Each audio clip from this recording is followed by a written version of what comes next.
এই ধরো, তোমার ভাই কল দিছে, কলটা রিসিভ করো, লাউড স্পিকারে দাও, কি বল আমি শুনি। হ্যালো। হ্যাঁ ভাইয়া, কেমন আছো তোমরা? হ্যাঁ, আমরা ভালো আছি। তুই কেমন আছস? মা ভালো আছে তো? হ্যাঁ ভাইয়া, আমি তো ভালো আছি, কিন্তু মার অবস্থা বেশি ভালো না। কেন? মার কি হয়েছে? মা হঠাৎ করে মাথা ঘুরে পড়ে গেছে, আর আমি হসপিটালে নিয়ে আসছি। এখন ডাক্তার অনেকগুলো পরীক্ষা নিরীক্ষা দিছে, এখানে তো অনেক টাকা লাগতেছে। ডাক্তার বলছে পরীক্ষা সবগুলো করতে হবে। এখন তুমি কিছু টাকা পাঠাতে পারবা? পরীক্ষাগুলো করাইতাম। নাই নাই নাই, আমাদের কাছে কোনো টাকা নাই। এখন খবরদার একটা টাকাও দিতে পারবো না। নাই বলো। আচ্ছা, তোদের কি কোনো কমন সেন্স নাই? বলা নাই কওয়া নাই, হুট করে টাকা চাইতেছস? আচ্ছা, আমি কি এখানে টাকার গাছ লাগাইছি যে তোরা চাইলি আমি দিয়ে দিলাম? দেখ, আমার কাছে এই মুহূর্তে কোনো টাকা নাই। যা টাকা ছিল সব টাকা দিয়ে গত মাসে তোর বাবার জন্য স্বর্ণ বানায় ফেলছি। এখন কি আমি তোদের জন্য আমার বউয়ের স্বর্ণ বিক্রি করে দিব নাকি? ভাইয়া এসব তুমি কি বলতেছো? তাহলে কি এখন আমি মার চিকিৎসা করাবো না? ভাইয়া এখন তুমি যদি টাকা না দাও, তাহলে আমি এখন কার কাছে টাকা চাইবো? প্লিজ ভাইয়া, এমন করো না, কিছু তো টাকা পাঠাও। ডাক্তার বলেছে খুব তাড়াতাড়ি টাকার ব্যবস্থা করতে। আচ্ছা, তুই তো ভালো বেয়াদব হয়েছিস। এক কথা কি তোকে আমার বারবার বলতে হবে?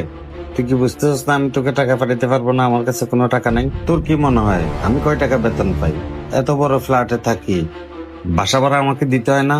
আর আরেকটা কথা, টাকা ছাড়া কোনো বিষয়ে তোরা আমাকে ফোন দিতে পারস না। যখনই ফোন দিস তখনই তোরা টাকা খোঁজস। তোদের জন্য আমার সংসারে সবসময় ঝামেলা লাগিয়ে থাকে, সবসময় একটা না একটা ঝামেলা পাকায় রাখস তোরা। আর শোন, টাকার জন্য আমাকে যখন তখন ফোন দিবি না। আমার এখন অফিসে যাইতে হবে, রাখি তাহলে। রাখ। একদম ঠিক কাজ করছো। তুমি আমার কথা শোনো, 1 টাকাও দিবে না। ওরা যখন কল দেয় সব সময় টাকা খুঁজে, যখন কল দেয় তখন ওরা টাকা চায়। ওসব বিষয়গুলো কিছু না, ওগুলো সব ওসিলা টাকা নেয়া।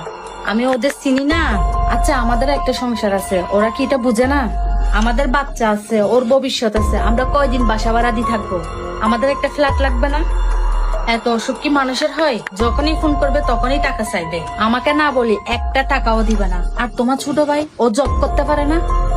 হ্যাঁ, ও ওষুধের খরচ দিতে পারে না। ও তো বেকার। টাকা চাইলে তুমি আছো না। আমার অনুমতি ছাড়া 1 টাকাও দিবে না। হ্যাঁ, তুমি ঠিক বলছো। আমাদেরও একটা ভবিষ্যৎ আছে, আমাদেরও একটা ইয়ে আছে। একটা গাড়ি কিনতে হবে, একটা ফ্ল্যাট কিনতে হবে। আমি কত কষ্ট করি প্রতিদিন সকালে বাসে করে জুলি জুলি অফিসে যাই। হ্যাঁ, এটা কি ওরা বুঝে? তুমি ঠিক বলছো। তোমার কথা ছাড়া আর আমি কাউকে কোনো টাকা দিব না। ঠিক আছে, আমি এখন অফিসে যাব, আমার দেরি হয়ে যেতেছে। আমার চা দাও, নাস্তা গুছে দাও। হ্যালো ছোট ভাই, ভাইয়া তোর 10,000 টাকা পাঠাইছি, দেখতো টাকাটা গেছে কিনা। হ্যাঁ ভাইয়া, টাকা তো আসছে। তুমি না বলছো তোমার অনেক সমস্যা, তো এখন টাকা পাঠাইছে যে? তখন তোর ভাবি ছিল সেজন্য পাঠাতে পারিনি। তোরা যখন টাকা খোঁজস ভাবির সামনে,